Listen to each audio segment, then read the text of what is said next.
ഇത് radio Janvani 90.8 megahertz മലയാളത്തിന്റെ മധുരതരംഗം.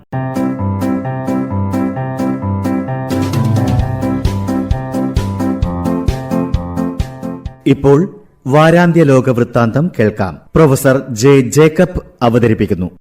വാരാന്ത്യ ലോക വൃത്താന്തം.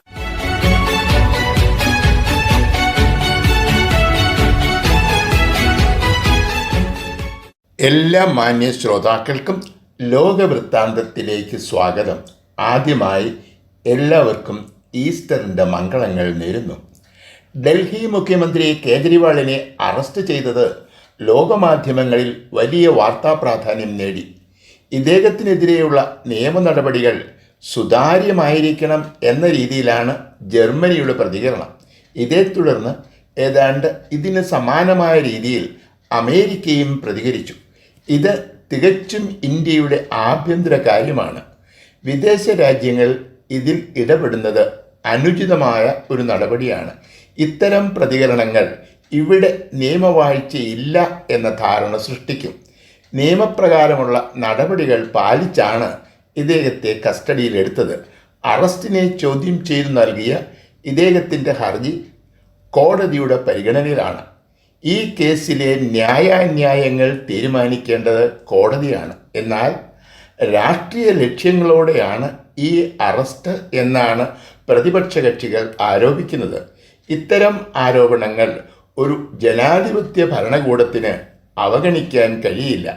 നിഷേധിക്കാനാവാത്ത തെളിവുകളാണ് ഈ ആരോപണങ്ങൾക്കുള്ള ശരിയായ മറുപടി.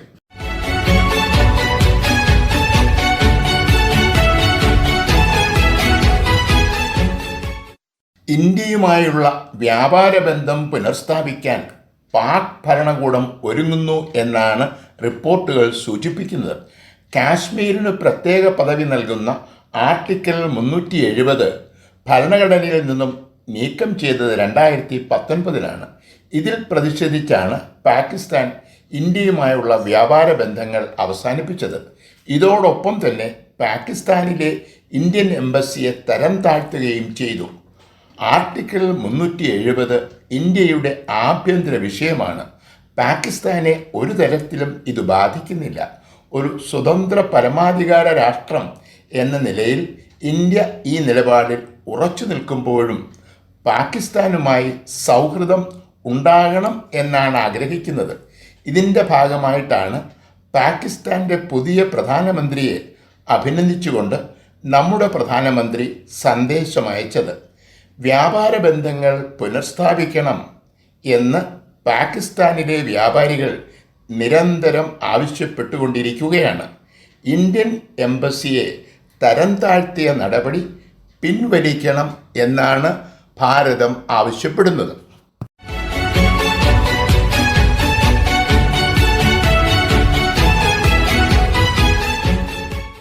ഗാസയിൽ വെടിനിർത്തണം എന്നാവശ്യപ്പെട്ട് സുരക്ഷാ സമിതിയിൽ കഴിഞ്ഞ ആഴ്ചയിൽ അമേരിക്ക അവതരിപ്പിച്ച പ്രമേയം പാസ്സായില്ല. 11 അംഗങ്ങൾ അനുകൂലിച്ചുവെങ്കിലും സ്ഥിരാംഗങ്ങളായ റഷ്യയും ചൈനയും വീറ്റോ പ്രയോഗിച്ചാണ് പ്രമേയം തടഞ്ഞത്. നേരത്തെ വെടിനിർത്തൽ ആവശ്യപ്പെട്ട് ദക്ഷിണാഫ്രിക്ക അവതരിപ്പിച്ച പ്രമേയം പാസ്സാകാതെ പോയത് അമേരിക്ക വീറ്റോ പ്രയോഗിച്ചതുകൊണ്ടാണ്. കൂടുതൽ ഫലപ്രദമായ ഒരു പ്രമേയം വരുന്നു എന്ന് പറഞ്ഞാണ് അമേരിക്ക അന്ന് വീറ്റോ പ്രയോഗിച്ചത്. ലോകത്തെ തെറ്റിദ്ധരിപ്പിക്കുന്നതാണ് അമേരിക്ക ഉപയോഗിച്ചിരിക്കുന്ന ഭാഷ എന്നാണ് ഇപ്പോൾ റഷ്യയും ചൈനയും ആരോപിക്കുന്നത്. എന്നാൽ പിറ്റേ ദിവസം ഐക്യരാഷ്ട്രസഭയിലെ 10 താൽക്കാലിക അംഗങ്ങൾ അവതരിപ്പിച്ച പ്രമേയം അമേരിക്ക ഒഴികെയുള്ള 14 അംഗങ്ങളും അനുകൂലിച്ചു. എപ്പോഴും ഇസ്രായേലിനെ പിന്തുണയ്ക്കുന്ന അമേരിക്ക ഇക്കുറി വോട്ടെടുപ്പിൽ പങ്കെടുത്തില്ല. അതുകൊണ്ടാണ് ഈ പ്രമേയം പാസ്സായത്. വെടിനിർത്താനുള്ള പ്രമേയം പാസ്സായെങ്കിലും ഇത് എപ്പോൾ നടപ്പിൽ വരുമെന്ന് പറയാറായിട്ടില്ല.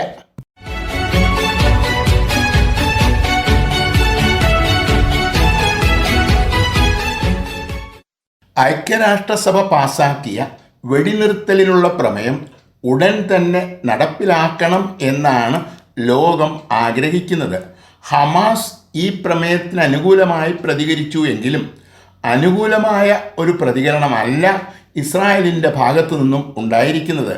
ഒക്ടോബറിൽ ഹമാസ് തടവിലാക്കിയ യഹൂദന്മാരെ വിട്ടയക്കുന്നത് തർക്കവിഷയമായി തുടരുകയാണ്. ഇതുപോലെ ഇസ്രായേലിൻ്റെ പക്കലുള്ള പാലസ്തീൻകാരെ വിട്ടയക്കുന്നതിലും വ്യക്തത വരേണ്ടതുണ്ട്. എല്ലാ കാലത്തും ഇസ്രായേലിനെ പിന്തുണയ്ക്കുന്ന അമേരിക്ക ഇക്കുറി വോട്ടെടുപ്പിൽ പങ്കെടുത്തില്ല. അമേരിക്കയുടെ പിന്തുണ കൂടാതെ വെടിനിർത്തലുമായി മുൻപോട്ടു പോകാൻ ഐക്യരാഷ്ട്രസഭയ്ക്ക് കഴിയുമെന്ന് തോന്നുന്നില്ല. നേരത്തെ നിശ്ചയിച്ചിരുന്ന വാഷിംഗ്ടൺ സന്ദർശനം ഉപേക്ഷിച്ചുകൊണ്ടാണ് ഇസ്രായേൽ തങ്ങളുടെ പ്രതിഷേധം പ്രകടിപ്പിച്ചത്.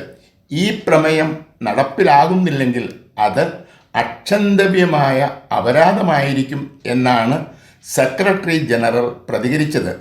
പ്രമേയത്തിൻ്റെ ഭാവിയെക്കുറിച്ചുള്ള ആശങ്കയാണ് ഈ വാക്കുകളിൽ നിഴലിക്കുന്നത്.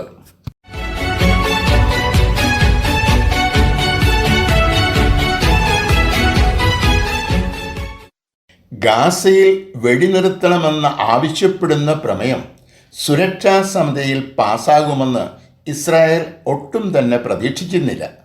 ഹമാസിനെ പൂർണ്ണമായും തകർക്കാതെ യുദ്ധം അവസാനിപ്പിക്കില്ല എന്നതാണ് ഇസ്രായേലിൻ്റെ നിലപാട്. ഈ നിലപാടിനെതിരാണ് സുരക്ഷാ സമിതിയുടെ പ്രമേയം. ഹമാസിനെ തകർക്കാൻ ബൈഡൻ അനുവദിച്ചില്ല എന്നാണ് ബെഞ്ചമിൻ നെതന്യാഹു പരാതിപ്പെടുന്നത്. അമേരിക്ക ഇസ്രായേൽ ബന്ധങ്ങളിൽ ഇങ്ങനെ ഒരു വഴിത്തിരിവ് മറ്റു ലോകരാഷ്ട്രങ്ങൾ പ്രതീക്ഷിച്ചിരുന്നില്ല. യുദ്ധം അവസാനിക്കണം എന്നാണ് അമേരിക്കയിലെ പൊതുസമൂഹം ആഗ്രഹിക്കുന്നത്. സ്വന്തം പാർട്ടിയിൽപ്പെട്ട പല നേതാക്കന്മാരും യുദ്ധം തുടരുന്നതിനെതിരാണ്. വീറ്റോ തടയാതിരുന്നതിനെ ബൈഡൻ്റെ വീഴ്ചയായിട്ടാണ് ഇസ്രായേൽ പ്രധാനമന്ത്രി കാണുന്നത്. ഈ പ്രമേയത്തെ ബൈഡനെതിരെയുള്ള ഒരു പ്രചരണായുധം ആക്കാനാണ് ട്രംപിൻ്റെ പാർട്ടി ഒരുങ്ങുന്നത്. നാട്ടുകാരും സ്വന്തം പാർട്ടിക്കാരും ഒരുപോലെ എതിർക്കുന്ന ഈ യുദ്ധത്തെ അനുകൂലിച്ചാൽ വലിയ വില നൽകേണ്ടി വരും എന്നാണ് ബൈഡൻ്റെ ഭയം.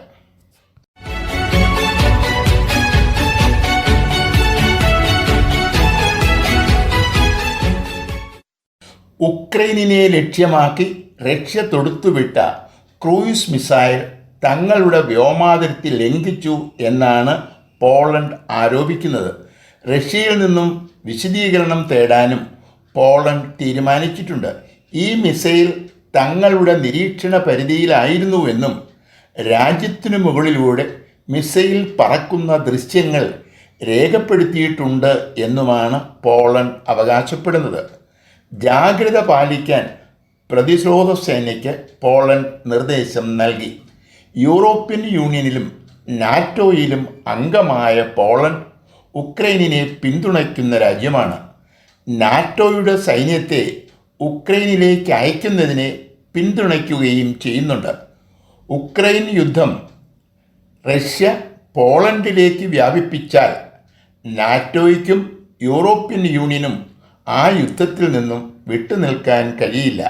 നാറ്റോയിലെ ഒരംഗത്തെ ആക്രമിച്ചാൽ അത് സഖ്യത്തിനെതിരെയുള്ള ആക്രമണമായി കണക്കാക്കണം എന്നാണ് വ്യവസ്ഥ. അതുകൊണ്ട് തന്നെ പോളണ്ടിനെ പ്രകോപിപ്പിക്കാൻ റഷ്യ ശ്രമിക്കില്ല എന്നാണ് പ്രതീക്ഷിക്കുന്നത്.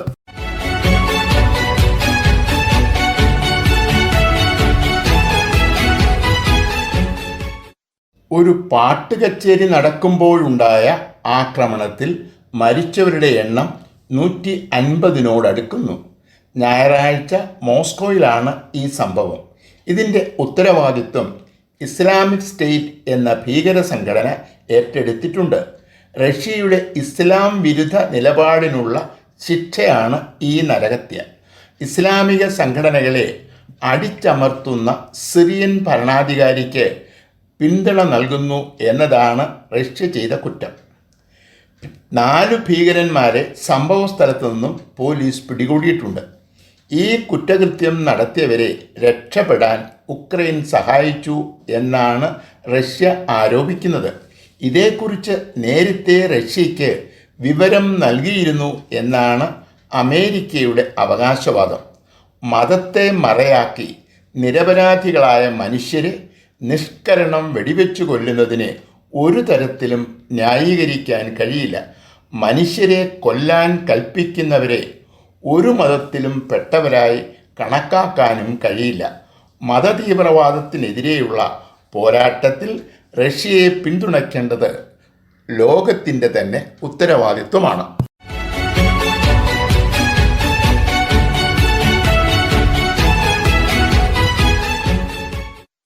ഇറ്റലിയുടെ ആദ്യത്തെ വനിതാ പ്രധാനമന്ത്രിയാണ് ജോർജിയ മെലനി. തീവ്ര വലതുപക്ഷ നിലപാടുള്ള ബ്രദേഴ്സ് ഓഫ് ഇറ്റലി എന്ന രാഷ്ട്രീയ പാർട്ടിയാണ് 2 വർഷം മുമ്പ് ഇവരെ പ്രധാനമന്ത്രിയായി തിരഞ്ഞെടുത്തത്. സ്ത്രീയുടെ സ്വാതന്ത്ര്യത്തിനും അവകാശത്തിനും വേണ്ടി നിലകൊള്ളുന്ന ജോർജിയ മെലനി ഒരു മാനനഷ്ട കേസുമായി ഈ ആഴ്ച കോടതിയിലെത്തി. ഇവർ പ്രധാനമന്ത്രിയാകുന്നതിന് തൊട്ടുമുമ്പ് യൂട്യൂബിൽ അപ്ലോഡ് ചെയ്ത ഒരു ലൈംഗിക വീഡിയോ സംബന്ധിച്ചാണ് കേസ്. ഡീപ് ഫേക്ക് എന്ന ആധുനിക സാങ്കേതിക വിദ്യ ഉപയോഗിച്ച് ഇവരുടെ മുഖം മറ്റൊരു സ്ത്രീയുടെ ശരീരവുമായി ചേർത്ത് വച്ചാണ് ഈ അശ്ലീല ചിത്രം നിർമ്മിച്ചത്. ഇപ്പോഴും ഈ വീഡിയോ പ്രചാരത്തിലുണ്ട്. 40 വയസ്സുള്ള ഒരു മകനും അയാളുടെ 78 വയസ്സുള്ള അച്ഛനുമാണ് ഈ കേസിലെ പ്രതികൾ. 1,00,000 യൂറോ ആണ് നഷ്ടപരിഹാരമായി ആവശ്യപ്പെട്ടിരിക്കുന്നത്. വിജ്ഞാനത്തിനും വിനോദത്തിനും വേണ്ടി ലോകം മുഴുവൻ സമൂഹ മാധ്യമങ്ങളെ ആശ്രയിക്കുന്നു. എന്നാൽ ചില ക്ഷുദ്രജീവികൾ വിദേശത്തു മാത്രമല്ല നമ്മുടെ നാട്ടിലും ഇത്തരം ഹീന പ്രവർത്തനങ്ങൾക്കായി സമൂഹ മാധ്യമങ്ങളെ ഉപയോഗിക്കുന്നു.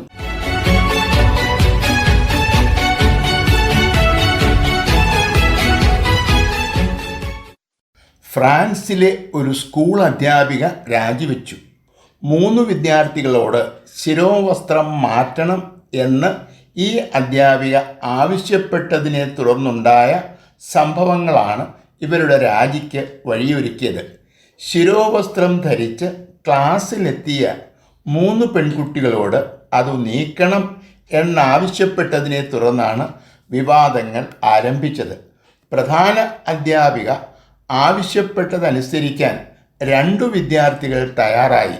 എന്നാൽ ഒരാൾ ശിരോവസ്ത്രം ഒഴിവാക്കാൻ തയ്യാറായില്ല. വിദ്യാലയങ്ങളിൽ മതത്തെ സൂചിപ്പിക്കുന്ന ഒരു ചിഹ്നവും ഉപയോഗിക്കാൻ ഫ്രാൻസിലെ നിയമം അനുവദിക്കുന്നില്ല. നിയമം ലംഘിക്കാൻ ആരെയും അനുവദിക്കില്ല എന്ന നിലപാടിൽ ഈ പ്രധാന അധ്യാപിക ഉറച്ചു നിന്നതോടെ ബാഹ്യശക്തികൾ ഈ വിഷയത്തിൽ ഇടപെടാൻ തുടങ്ങി. അധ്യാപികയ്ക്കെതിരെ വധഭീഷണിയും ഉണ്ടായി. തൻ്റെ സുരക്ഷിതത്വം ഉറപ്പാക്കാനാണ് ഈ ജോലി ഉപേക്ഷിച്ചത് എന്നാണ് അധ്യാപികയുടെ വിശദീകരണം. നിയമം നടപ്പിലാക്കാൻ ശ്രമിച്ച ഒരു സർക്കാർ ഉദ്യോഗസ്ഥയ്ക്ക് ജോലി രാജിവെക്കേണ്ടി വന്നതിനെ സർക്കാരിൻ്റെ പരാജയം എന്നാണ് പലരും വിശേഷിപ്പിക്കുന്നത്.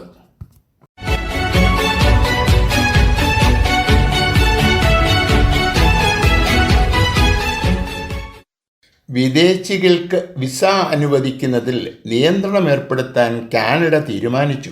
3 ലക്ഷത്തിലധികം വിദ്യാർത്ഥികളാണ് ഇന്ത്യയിൽ നിന്നും കാനഡയിൽ എത്തിയിട്ടുള്ളത്. വിദേശത്തു നിന്നുള്ള വിദ്യാർത്ഥികളുടെ 40% ഇന്ത്യക്കാരാണ്. വിദ്യാഭ്യാസത്തിനൊപ്പം ജോലി ചെയ്യാൻ കൂടി സർക്കാർ അനുവദിക്കുന്നത് കൊണ്ടാണ് പലരും കാനഡ തിരഞ്ഞെടുക്കുന്നത്. ഇത് മാറ്റാനും ദൈനംദിന ചിലവുകൾക്കായി ഒരു നിശ്ചിത തുക ബാങ്കിൽ നിക്ഷേപിക്കാനുമാണ് കാനഡയുടെ പുതിയ നിർദ്ദേശം. വർഷം തോറും നൽകുന്ന വിസകളുടെ എണ്ണം കുറയ്ക്കാനും തീരുമാനിച്ചിട്ടുണ്ട്. അതുകൊണ്ട് തന്നെ പഴയതുപോലെ കാനഡയിലേക്കുള്ള കുടിയേറ്റം വിശേഷിച്ച് ഇന്ത്യക്കാർക്ക് അത്ര എളുപ്പമായിരിക്കില്ല. വിദേശികൾക്കാവശ്യമായ ഭൗതിക സാഹചര്യങ്ങൾ ഒരുക്കുന്നതിലുള്ള ബുദ്ധിമുട്ടാണ് ഈ നിയന്ത്രണത്തിന് കാരണമായി ഭരണാധികാരികൾ ചൂണ്ടിക്കാട്ടുന്നത്. ഈ വിഷയത്തിൽ ഉന്നത തലത്തിലുള്ള ഒരു ഇടപെടൽ ഉണ്ടാകണം എന്നാണ് കാനഡ സ്വപ്നം കാണുന്ന നമ്മുടെ യുവാക്കൾ ആഗ്രഹിക്കുന്നത്. വാരാന്ത്യ ലോക വൃത്താന്തം.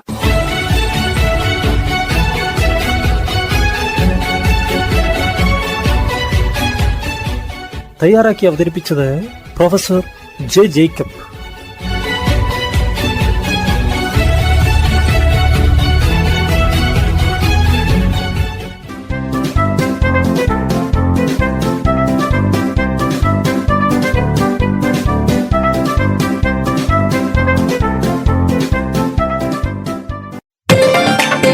ജൻവാണി 90.8 FM ശബ്ദ പ്രക്ഷേപണത്തിന്റെ നാട്ടുപൊലിമയിൽ കേരളക്കരയുടെ കൊടിയടയാളം.